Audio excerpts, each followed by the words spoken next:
Bienvenidos, nuevo vídeo. Hacía ya que no grababa y me ha costado un poco ver cómo iba esta movida porque no me acordaba mucho de cómo funcionaba el OBS. Hace tiempo.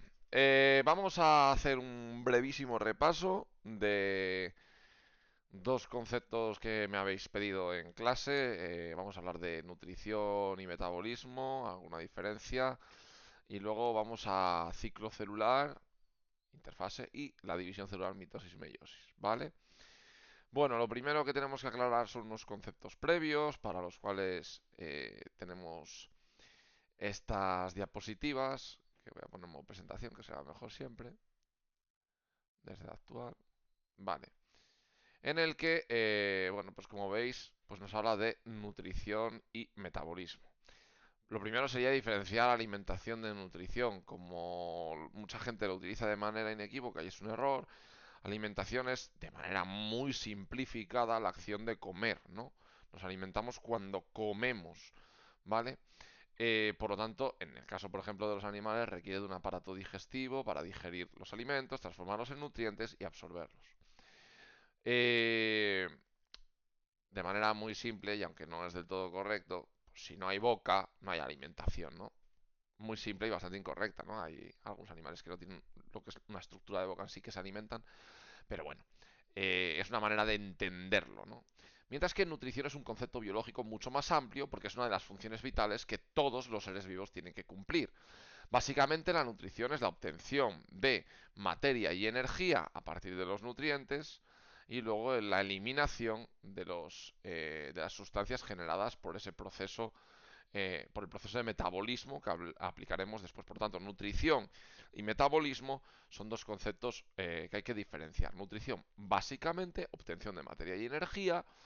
Y por poner un ejemplo, en la función de nutrición, por ejemplo, en el ser humano, ¿quiénes están implicados? Pues todos aquellos que metan nutrientes en la célula y que saquen las sustancias de desecho. Es decir, el aparato digestivo, que es el que extrae los nutrientes, el aparato respiratorio, que es el que mete el oxígeno en sangre, el circulatorio, que es el que lleva todos esos nutrientes a la célula y todas las sustancias de desecho para poder eliminarlas a través del aparato excretor, y lógicamente el aparato excretor que elimina esas sustancias de desecho.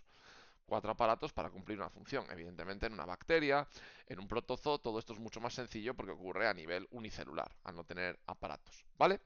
Entonces, función de nutrición, obtención de materia y energía. ¿Qué es el metabolismo?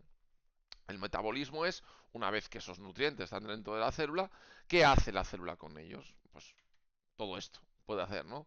Es la fabricación de las proteínas, la destrucción de las proteínas, la síntesis de polisacáridos, la destrucción de los polisacáridos, para obtener energía, para obtener materia, para hacer moléculas más grandes, para hacer hormonas, para hacer lo que sea. Es decir, una vez que los nutrientes entran dentro de esa célula, hay una serie de rutas metabólicas que el conjunto de todas ellas es lo que llamamos el metabolismo, que sería básicamente, de una manera muy simple, podríamos decir que el metabolismo es el conjunto de las reacciones bioquímicas que se dan en una célula. Vamos entonces, ahora que ya sabemos lo que es la nutrición, a los tipos de nutrición. Es decir, la nutrición va a tener cuatro tipos en función de dónde se obtenga la energía y de dónde se obtenga la materia y energía. Si la energía viene del sol, hablamos de organismos fotótrofos, ¿vale? Fotótrofo, la energía la obtengo de la luz. Si la energía la obtengo de romper moléculas, y este romper entenderemos que son las reacciones redox, cuando manejemos bien la química, es que son quimiotrofas, es decir, al destruir moléculas, saco la energía que está contenida en esas moléculas, ¿vale? Eso es ser quimiotrofo.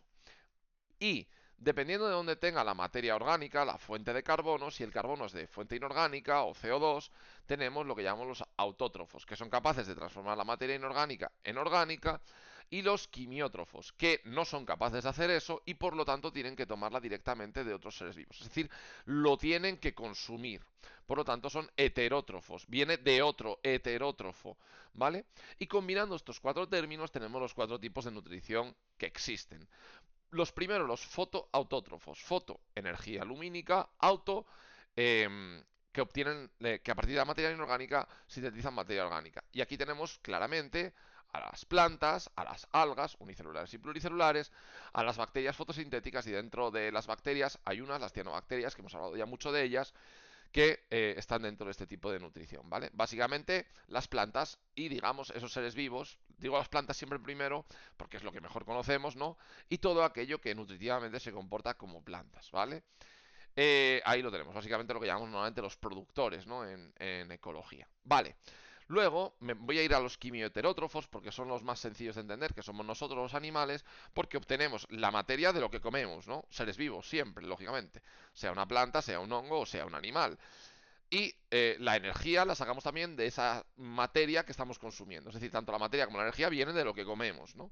Y aquí tenemos a los animales, a los hongos, a los protozoos y a una enorme cantidad de bacterias, las descomponedoras saprófitas, los simbiontes, por ejemplo, de nuestro intestino, por poner un ejemplo, o las parásitas patógenas, como por ejemplo, pues una salmonela, por poner un ejemplo. Entonces, estos dos tipos de nutrición son los más sencillos de entender porque son los que habéis manejado durante bueno, pues toda vuestra vida académica.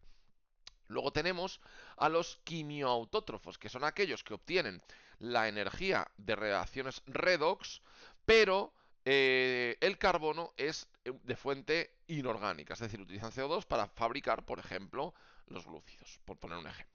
Estas son las bacterias quimiosintéticas y que nos las vamos a encontrar en profundidad, donde no hay luz, por ejemplo, en las chimeneas volcánicas, donde van a utilizar compuestos reducidos, fuentes de azufre o de otros compuestos, y el CO2 para sintetizar las moléculas orgánicas.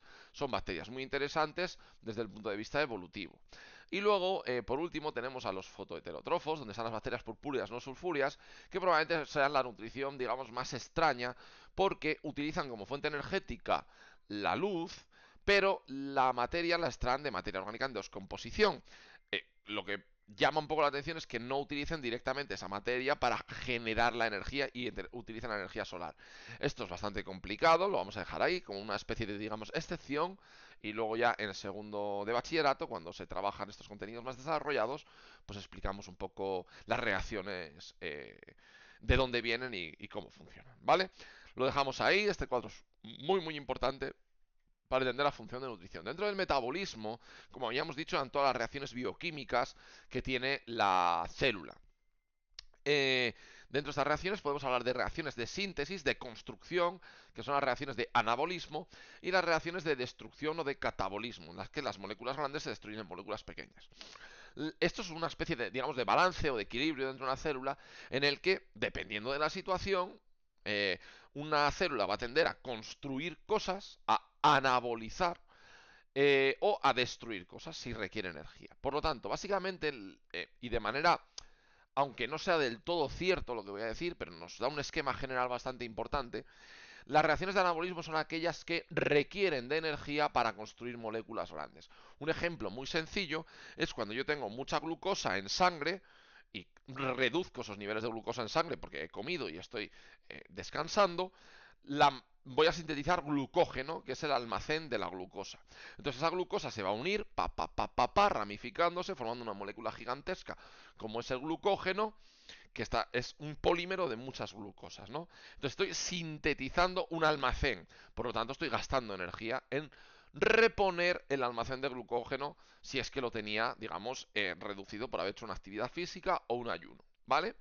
En el caso del catabolismo, lo contrario. Imaginamos que tenemos esas reservas de glucógeno muy altas, yo empiezo a hacer un ejercicio, empiezo a combustionar la glucosa y tengo que reponer la glucosa en sangre, por lo tanto voy a utilizar el glucógeno y empiezo a destruir ese glucógeno. Esa destrucción genera energía, lógicamente, para hacer en este caso el ejercicio físico que esté haciendo, por ejemplo, ¿vale? Por lo tanto, reacciones de anabolismo, aquellas que son de construcción de moléculas grandes, catabolismo, aquellas que son de destrucción de moléculas. Unas requieren de energía, las primeras, y otras consumen energía.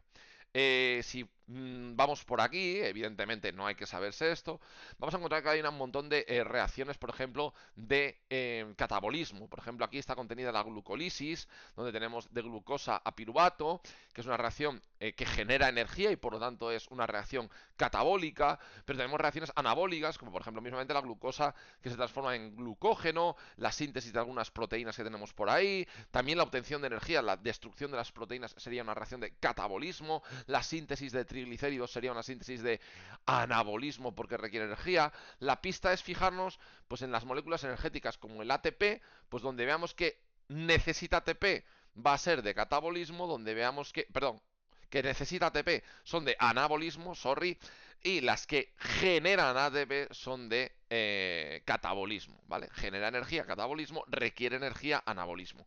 Insisto que esto es una regla general, que hay alguna pequeña excepción por ahí, más que excepción, que requiere de una ampliación en cuestiones como el poder reductor, del que hablaremos el próximo año. Evidentemente, este año, con esto que os he contado, nos sirve.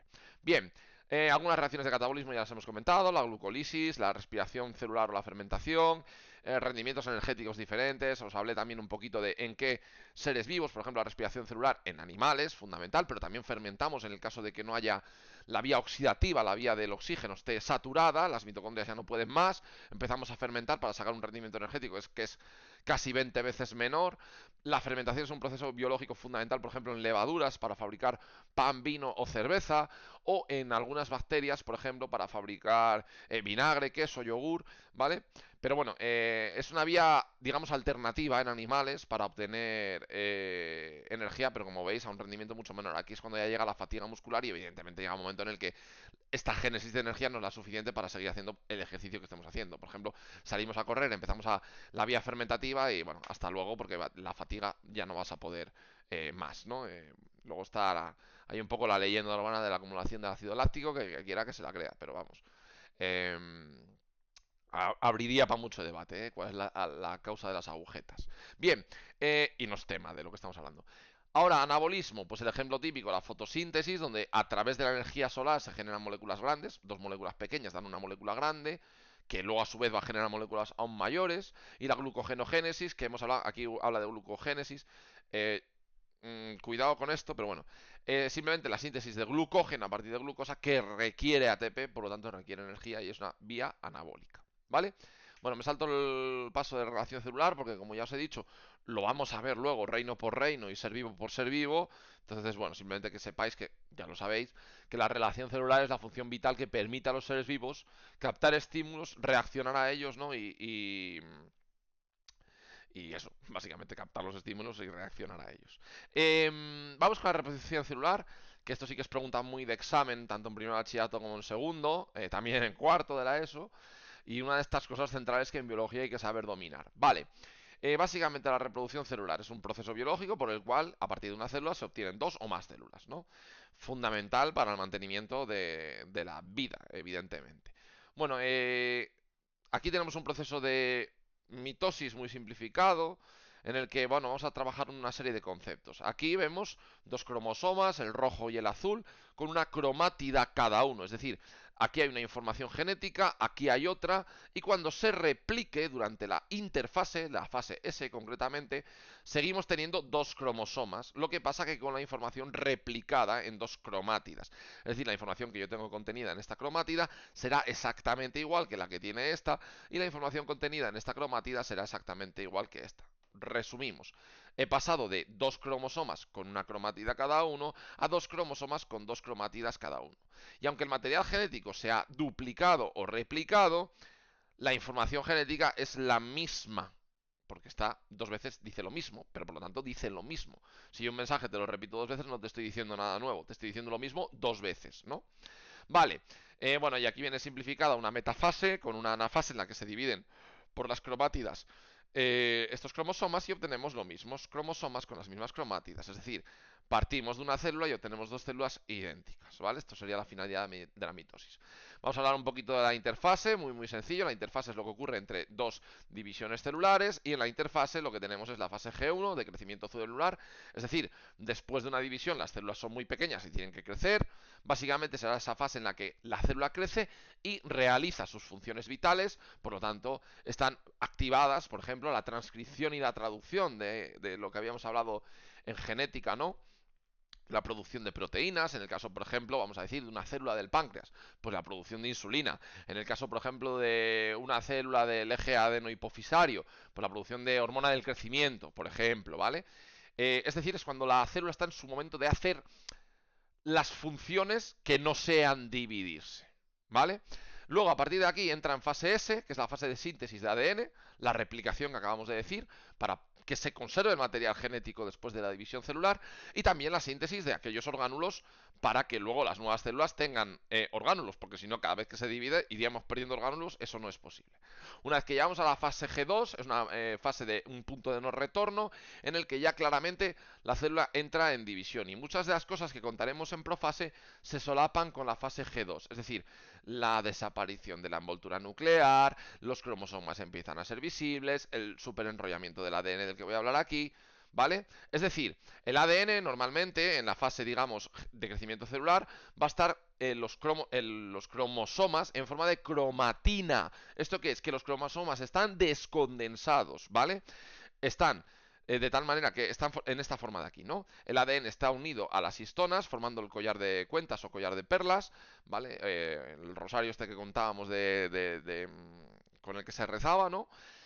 Y luego, a partir de aquí, esto empieza a empaquetarse, se empieza a condensar en varios niveles de empaquetamiento, que veremos más concretamente en segundo de bachillerato, hasta que se forman los cromosomas. Es decir, durante la fase G2 se empieza a condensar y el máximo grado de condensación aparece en la metafase, como veremos más adelante. Pero como todavía no hemos entrado en la división, simplemente tened en cuenta que las fases se solapan. Esto no es ¡pum! G2, ¡pum! Profase, ¡pum! Metafase. No, es una cosa continua. La célula no hace parones. No dice, ala, y hasta aquí la profase, ala, y hasta aquí la metafase. No, eso no ocurre así.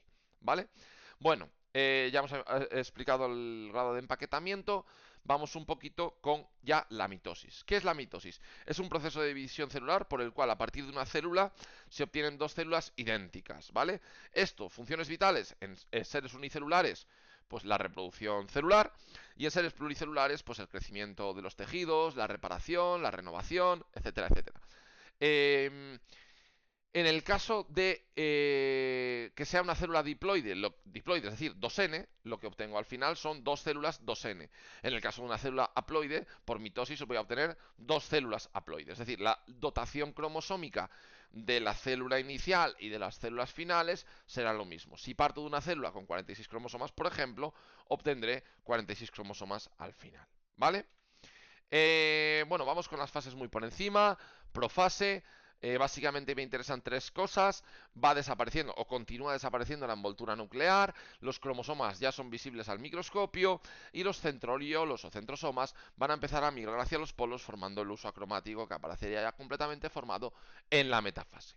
En metafase, ¿qué tenemos? Los centriolos en los polos, el uso acromático perfectamente formado y que se ha llevado a los cromosomas a la placa ecuatorial, ahí tenemos a los cromosomas, en este caso, en esta célula, 4 cromosomas, por lo tanto 2n igual a 4, ¿vale? Esta célula sería 2n igual a 4. ¿Para qué están unidos en la placa ecuatorial? Para que durante la siguiente fase, la anafase, los centriolos o centrosomas tiren de las cromátidas y separen los cromosomas en las cromátidas. De tal manera que la información genética contenida en esta parte, en esta cromátida naranja, es la misma que la que hay aquí, lo mismo en la morada, lo mismo en la granate o el color que sea este, y lo mismo en el azul oscuro. Es decir, la información que se está llevando la nueva célula que se está formando a la izquierda es la misma que la que se está llevando la nueva célula formada a la derecha, ¿no? De tal manera que durante la telofase lo que va a ocurrir es una profase a la inversa, se empieza a formar el núcleo, se empiezan a descondensar los cromosomas y se lleva a lugar la citocinesis, es decir, el citoplasma se divide bien por anillo contráctil, en el caso de las células animales, o bien por los fragmoplastos, que forman la pared celular, en el caso de las células vegetales. ¿Qué hemos obtenido aquí? Volvemos atrás, y si vemos, aquí teníamos 4 cromosomas con 2 cromátidas, porque se habían replicado en la interfase, como ya hemos comentado anteriormente. ¿Qué tenemos aquí? 4 cromosomas con una cromátida y 4 cromosomas con una cromátida, ¿vale? Por lo tanto, la información genética se mantiene, porque me da igual que tenga una cromátida que dos. Es lo mismo decir una vez un mensaje que dos veces el mismo mensaje. ¿Entendéis? La información se ha dividido en las cromátidas, pero se ha mantenido porque lo que pone aquí será lo mismo que lo que pone aquí. Si en este gen pone ojos azules, aquí pone ojos azules. Si en este gen pone, qué sé yo, alopecia, en este gen pone alopecia. Si en este gen pone, vale, pues cualquier cosa que esté codificada, capacidad de doblar la lengua, la oreja pegada al lóbulo, pico de viuda, yo qué sé, cualquier cosita que esté codificada, pues estará evidentemente igual en ambos lados, en las dos nuevas células que se están formando, ¿no? Y el resultado final, aunque aquí ya está claro, se parte por la mitad y aparecen las dos nuevas células, ¿vale? Aquí las diferencias de la citocinesis animal y vegetal, que ya he comentado anteriormente, el anillo contráctil y los fragmoplastos, ¿vale?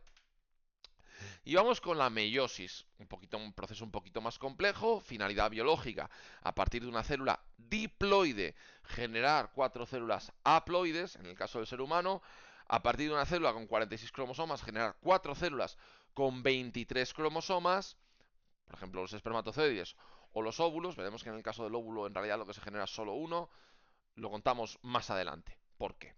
Eh, Vale, ¿para qué? Reproducción sexual. Esto es la producción de gametos. Esta finalidad biológica es la producción de gametos. Vamos a ver qué es lo que ocurre para que sea un poquito diferente, o bastante diferente, a la mitosis. Bueno, durante la interfase, al igual que ocurría anteriormente, tiene que producirse la replicación del ADN. Por lo tanto, los cromosomas de una cromátida van a aparecer con dos cromátidas. Pero aquí tenemos que explicar alguna diferencia fundamental. Vamos aquí. Si nos fijamos en la profase 1, en este caso tenemos una célula con 4 cromosomas, por lo tanto 2n igual a 4, diploide igual a 4. Y en la profase 1 ocurre todo lo que ocurría en la mitosis, la envoltura nuclear empieza a desaparecer, los cromosomas son visibles y los centriolos empiezan a migrar a los polos. Pero a mayores ocurre que los cromosomas homólogos, ahora explicamos qué es esto, se aparean, se sobrecruzan y se recombinan. ¿Vale? Esto lo explicamos con una imagen más adelante. Pero ¿qué significa cromosoma homólogo? Pues lo vamos a explicar. Cuando nosotros hablamos de que un ser humano tiene 46 cromosomas, normalmente lo que decimos los biólogos, o la manera en la que nos gusta decirlo, es 23 pares. ¿Por qué si es lo mismo? 23 por 2, 46. Pues porque da un significado. Si yo digo 23 pares, lo que estoy diciendo es que cada uno de los pares que tengo proviene de uno de mis progenitores. Uno vendrá de mi padre y el otro vendrá de mi madre. Vamos a imaginarnos que este es el par 1, pero podría ser el 2, el 3, el 4 o así hasta el 23. En el par 1 yo obtendré un cromosoma completo de mi padre y otro completo de mi madre, uno del espermatozoide y otro del óvulo, y así los 23 pares.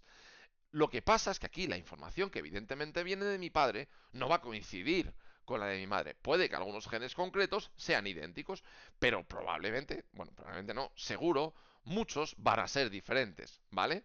Entonces, la información que heredo en el cromosoma 1 está codificando para lo mismo. Por ejemplo, aquí igual codifica para el color de los ojos, y aquí también. Pero igual la información de aquí dice que mis ojos tienen que ser marrones, y aquí dice que tienen que ser azules. Igual la información que tengo debajo dice que voy a tener alopecia, pero la que viene aquí dice que no.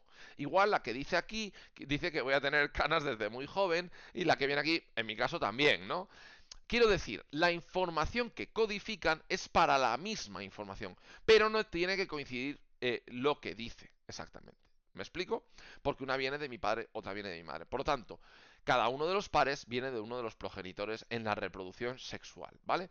Bueno, pues estos cromosomas homólogos se van a aparear, como vemos en esta imagen, de tal manera que van a intercambiar parte de su información genética y las cromátidas que se obtendrán en la división celular van a ser diferentes. Porque fijaros, esta cromátida es enteramente morada, esta tiene un fragmento intercambiado con el de la madre con el del padre, esto al revés, y este es enteramente azul. Por lo tanto, tengo una cromátida, digamos, paterna, una materna y otra que está, ¿no? Intercambiada. ¿Esto por qué es importante? Porque aumenta la variabilidad genética de los gametos. ¿Esto qué quiere decir? Que los gametos que producimos son todos diferentes entre sí. ¿Vale? Al aumentar la variabilidad genética, aumenta la variabilidad de la descendencia y esto es una ventaja evolutiva muy grande para la adaptación en función de la selección natural. A mayor presión selectiva, como hay diferentes organismos, algunos mueren, otros sobreviven. Esto es una ventaja evolutiva muy clara. ¿Vale? Bueno, una vez que se aparean y se produce la recombinación, nos vamos a la metafase, que es muy similar a la de la mitosis, donde todo lo de la mitosis es igual, centriolos a los polos, uso acromático, cromosomas en la placa ecuatorial, pero en este caso los cromosomas están unidos en los homólogos, ¿vale? Se mantienen unidos entre sí. los homólogos. De tal manera que esto es lo interesante, si yo entiendo muy bien este dibujito, durante la anafase 1, cuando los cromosomas tiren, no se van a romper las cromátidas, sino que se rompen los pares de homólogos, ¿vale? Es decir, un cromosoma homólogo se va para allá, completo, y otro para allá. Uno para acá y otro para acá. Si os acordáis, en la anterior, lo que ocurría es que se iban las cromátidas. De tal manera que me quedaban 4 cromosomas para acá, 4 cromosomas para allá. Pero aquí, ¿qué ocurre? Que al yo dividir esto en dos, si me fijo, para la izquierda se están yendo 1 y 2 cromosomas. Y para la derecha se están yendo 1 y 2 cromosomas. De tal manera que en la telofase yo tengo, en la nueva célula tengo 2 cromosomas y en la siguiente célula nueva voy a tener 2. 2 y 2. ¿Lo veis? Pero yo partía de 4.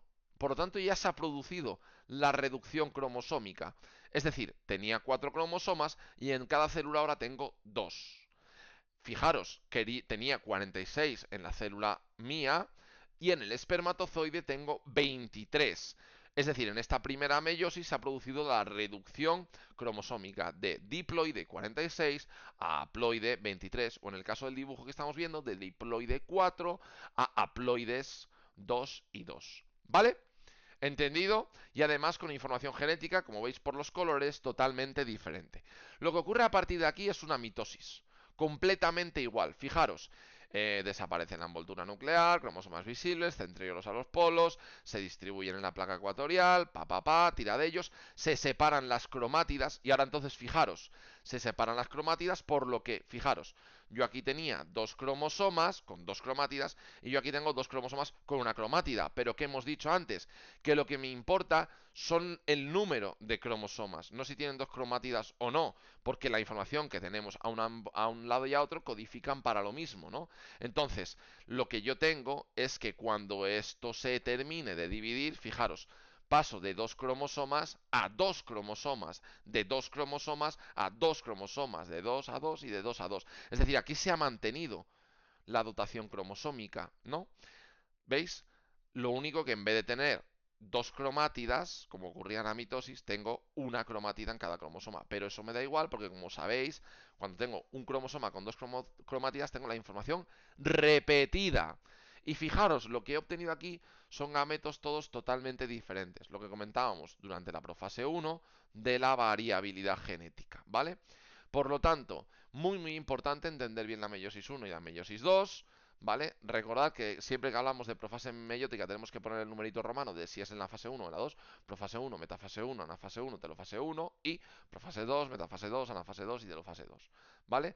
Aquí tenéis, lo podéis parar, un resumen un poco de las cosas más importantes de cuándo se producen las diferencias entre meiosis y mitosis, las he ido explicando, entonces no me voy a parar aquí otra vez, paradlo si lo necesitáis. Y este esquemita que está muy bien para entender lo que es el sobrecruzamiento y recombinación en los cromosomas homólogos. Y nada, con esto terminamos el vídeo que quería comentaros, ¿vale? Y bueno, espero que os venga muy bien. 28 minutos, se me ha ido un poco de madre. Quería que hubiese sido un poco más corto. Así que bueno, a darle caña.